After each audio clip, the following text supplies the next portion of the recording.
Zola a assisté à la naissance de l'impressionnisme bien avant qu'il ne reçoive son nom, en 1874, d'un chroniqueur du Charivari. « Que représente cette toile ?» se demandait le roi devant l'œuvre de Monet. « Impression ?» Je me disais aussi, puisque je suis impressionné, il doit y avoir de l'impression là-dedans. Aux écrans qu'il analysait dans la lettre à Valabrègue, à ceux qu'il découvre au Louvre, Zola va donc en ajouter un autre, le naturalisme, l'impressionnisme, comme on voudra l'appeler, car les deux termes sont absolument synonymes pour Zola. On les appelle impressionnistes parce que certains d'entre eux paraissent vouloir rendre surtout l'impression vraie des êtres et des choses, sans descendre dans une exécution minutieuse qui enlève toute sa verdeur à l'interprétation vive et personnelle.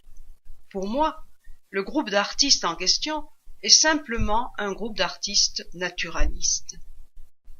Si le naturalisme nous semble aujourd'hui aux antipodes de l'impressionnisme, c'est que les pages noires de Germinal ont longtemps occulté un autre Zola, un Zola coloriste, un Zola paysagiste, portraitiste, peintre des classes de loisirs et des femmes à leur toilette.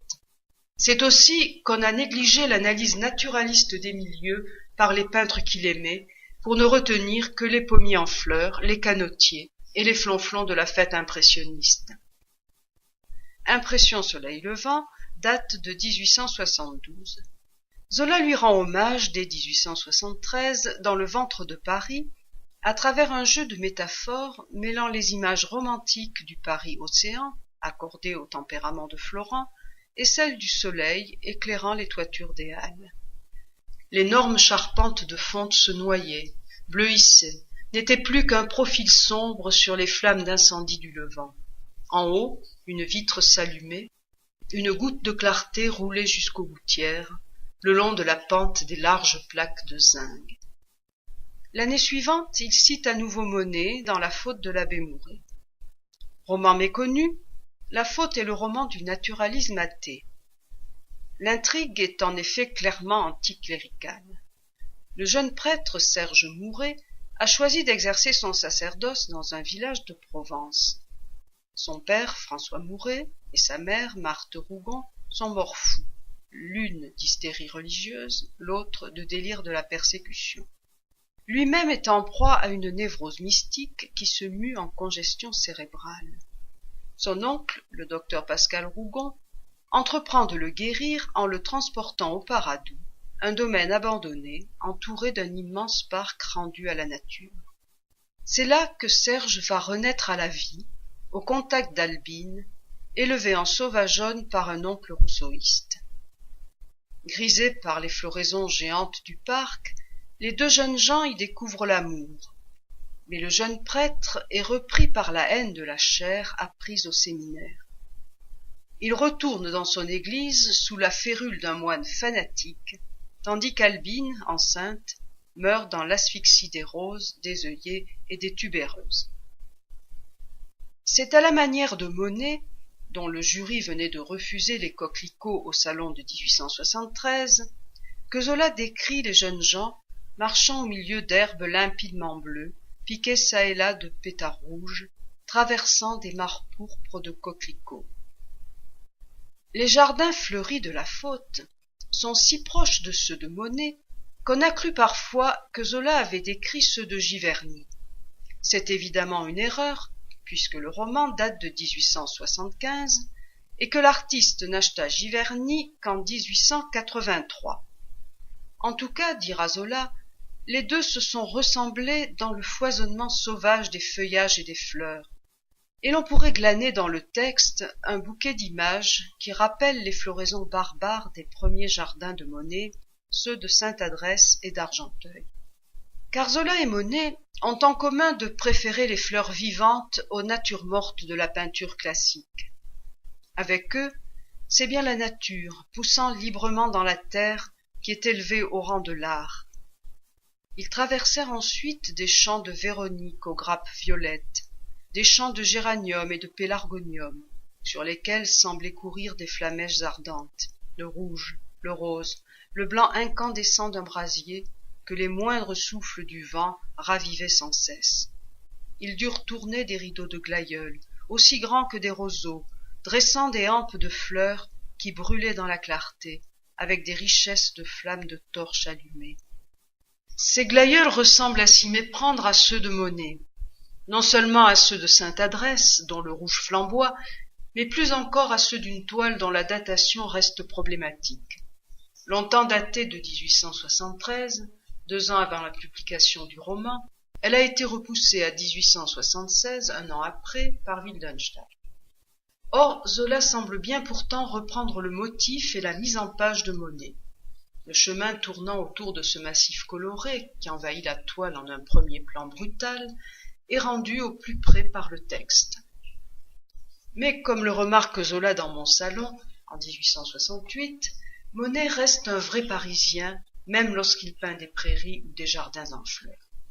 On chercherait en vain des paysans dans ses toiles. Il emmène Paris à la campagne.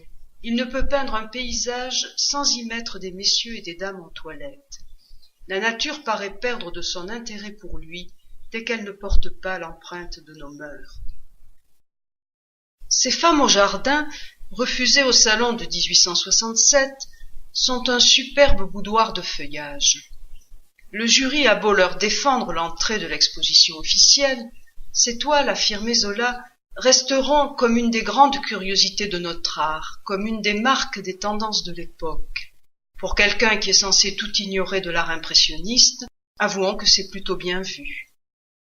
Le jardin de Madame de Berle, dans une page d'amour, est tout entier conçu à partir de ces tableaux où des promeneurs en déshabillé élégants vont et viennent au milieu des corbeilles fleuries. Son parterre discret, ses corbeilles nettement dessinées, fleuries de géraniums rouges et de quarantaines blanches, viennent du tableau de 1867 où Alexandrine Zola avait posé pour la femme assise au premier plan. Sous l'ombre enfermée des ormes, elle pouvait se croire dans un salon, et la vue seule du ciel lui rappelait le plein air. Les massifs s'étaient élargis, changeant les allées en étroits sentiers, dessinant tout un labyrinthe où les jupes s'accrochaient au passage. Et là, au milieu du trou de verdure, sur la pelouse, on trouvait le soleil, un large rayon d'or qui tombait, tiède et silencieux, comme dans une clairière. Les rostés du grand rosier, un peu fanés par la chaleur, dormaient sur leurs tiges. Dans les corbeilles, des marguerites rouges et blanches, d'un ton ancien, dessinaient des bouts de vieille tapisserie. Le plein air dont parle ici Zola crée des effets de lumière révolutionnaires, totalement étrangers à la peinture d'atelier. Le soleil, filtré par les feuillages, crible d'une pluie d'or les pelouses et les jupes de soie, où les gouttes de lumière semblent dessiner des broderies aléatoires, et la petite Jeanne, assise à l'ombre d'un arbre, a la grâce juvénile de la liseuse de Monet. Elle jouait à regarder le soleil qui la gagnait petit à petit. Maintenant, elle en avait jusqu'à la taille. Ce qui l'amusait surtout, c'étaient les taches rondes d'un beau jaune d'or qui dansaient sur son châle. De subtiles correspondances se tissent ainsi entre motifs de la nature et raffinement de la mode. Ceux qui ont visité la belle exposition du musée d'Orsay l'an dernier ont pu voir à quel point les impressionnistes ont su rendre les élégances de la toilette. Quand on sait peindre ainsi une étoffe, on possède à fond son métier, écrivait déjà Zola à propos de la femme en robe verte. Il y fera allusion dans La Curée.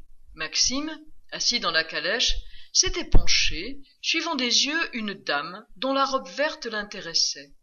Mais nul mieux que Renoir, peut-être, n'a su montrer le chatoiement des tissus dans la lumière du plein air. Et Zola lui emprunte tout bonnement le portrait qu'il fait d'Hélène à la balançoire. Elle entrait dans le soleil, dans ce blond soleil de février pleuvant comme une poussière d'or. Ses cheveux châtains aux reflets d'ambre s'allumaient, et l'on aurait dit qu'elle flambait tout entière, tandis que ses nœuds de soie mauve, pareils à des fleurs de feu, luisaient sur sa robe blanchissante. Autour d'elle, le printemps naissait. Les bourgeons violâtres mettaient leur ton fin de lac sur le bleu du ciel. Le portrait d'Hélène est en effet placé sous le signe de Renoir. Sa première rencontre avec le docteur de Berle, au chevet de la petite Jeanne, donne à Zola l'occasion de décrire la jeune fille à la natte, dont il aimait la gamme blonde. Bouleversée par une crise de convulsion de sa fille, Hélène s'est levée à la hâte. Elle a tout juste pris le temps de passer une jupe et de jeter un châle sur ses épaules, puis elle a couru chercher le docteur. Elle était une Junon châtaine, d'un châtain doré à reflets blonds. Quand elle tournait lentement la tête, son profil prenait une pureté grave de statue. Ses yeux gris lui éclairaient toute la face. Elle avait un menton rond, un peu fort, qui lui donnait un air raisonnable et ferme. Le châle avait glissé, la gorge se découvrait, les bras restaient nus. Une grosse natte couleur d'or bruni coulait sur l'épaule et se perdait entre ses seins. Le portrait de Chlorinde, dans son excellence, est lui aussi emprunté à Renoir, mais on est plus près ici de la figurine de mode que de la simplicité bourgeoise d'Hélène. Elle rentrait du bois. Son amazone de drap gros bleu, dont elle avait rejeté la longue traîne sur son bras gauche, la faisait plus grande, tandis que son corsage à gilet et à petites basques rondes, très collant, était comme une peau vivante qui gantait ses épaules, sa gorge, ses hanches. Elle avait des manchettes de toile, un col de toile, sous lequel se nouait une mince cravate de foulard bleu. Elle portait très crânement sur ses cheveux roulés son chapeau d'homme autour duquel une gaze mettait un nuage bleuâtre, tout poudré de la poussière d'or du soleil. Le bois de Boulogne est en effet par excellence l'espace des classes de loisirs. Même s'ils détestent l'Empire, Zola et les impressionnistes sont les fils de leur temps. Ils aiment la vie moderne, les champs de course, les promenades aristocratiques où roule le tapage des voitures, et Zola peint inlassablement les paysages haussmanniens, conçus pour la parade des parvenus. Le retour du bois qui ouvre la curée n'est ainsi que la description dramatisée d'une aquarelle de Manet, dont Zola recadre habilement le motif. Au retour, dans l'encombrement des voitures qui rentraient par le bord du lac, la calèche du marché au pas. Le soleil se couchait dans un ciel d'octobre d'un gris clair, strié à l'horizon de minces nuages. Un dernier rayon enfilait la chaussée, baignant d'une lumière rousse et pâlie la longue suite des voitures devenues immobiles. Les lueurs d'or, les éclairs vifs que jetaient les roues, semblaient s'être fixés le long des rechampis jaune paille de la calèche, dont les panneaux gros bleus reflétaient des coins du paysage environnant. Et plus haut, en plein dans la clarté rousse qui les éclairait par derrière, le cocher et le valet de pied, avec leurs livrées bleu sombre, se tenaient raides, graves et patients comme des laquais de bonne maison qu'un embarras de voitures ne parvient pas à fâcher. Leurs chapeaux, ornés d'une cocarde noire, avaient une grande dignité.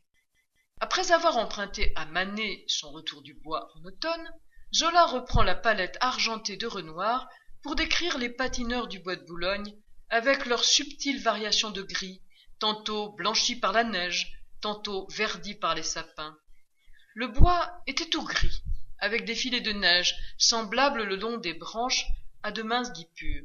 Et sous le ciel pâle, au-dessus du lac figé et terni, il n'y avait que les sapins des îles qui missent encore au bord de l'horizon leur draperie théâtrale. Ils filaient tous deux dans l'air glacé. Du haut de la grande allée, des badauds les regardaient. Parfois, ils venaient se chauffer au brasier allumé sur le bord du lac, et ils repartaient, les yeux pleurant de plaisir et de froid. Autre temps fort de la vie mondaine, les courses. Depuis 1857, Longchamp rassemblait dandies, aristocrates et chevaliers d'industrie, et les scènes de genre de Degas montrent que le spectacle n'était pas seulement sur la piste. Zola lui emboîte le pas dans Nana. On voit la jeune femme sous son ombrelle, avec le petit Louiset et le chien Bijou couché dans ses jupes. On la voit sabler le champagne dans sa calèche, déshabiller du regard ses rivales dans les tribunes, ou bien s'intéresser aux préparatifs de la course. Les tribunes étageaient leurs gradins chargés de foule, où les étoffes claires se fondaient dans l'ombre fine des charpentes. Les chevaux arrivaient un à un, avec les jockeys en selle, faisant au soleil des taches claires. Un murmure accueillit Spirit, un grand bai superbe, dont les couleurs dures, citron et noir, avaient une tristesse britannique. Valerio II obtint un succès d'entrée, petit, très vif, en vert tendre, liseré de rose. Enfin, derrière Frangipane, les couleurs bleues et blanches se montrèrent. Plus loin, Zola évoque le faux départ. Nana regardait les tribunes avec sa jumelle. À cette distance, on distinguait seulement une masse compacte et brouillée, entassée sur les gradins, un fond sombre que les taches pâles des figures éclairaient. Le soleil glissait par des coins de toiture, écornait la foule assise d'un angle de lumière où les toilettes semblaient déteindre. C'était, sur 10 rangées de chaises, une masse profonde de toilettes, mêlant leurs couleurs vives dans la gaieté du plein air. Tous les coups se tendaient, mais le premier départ ne fut pas bon. Le starter n'avait pas abaissé son drapeau rouge. Les chevaux revinrent après un temps de galop.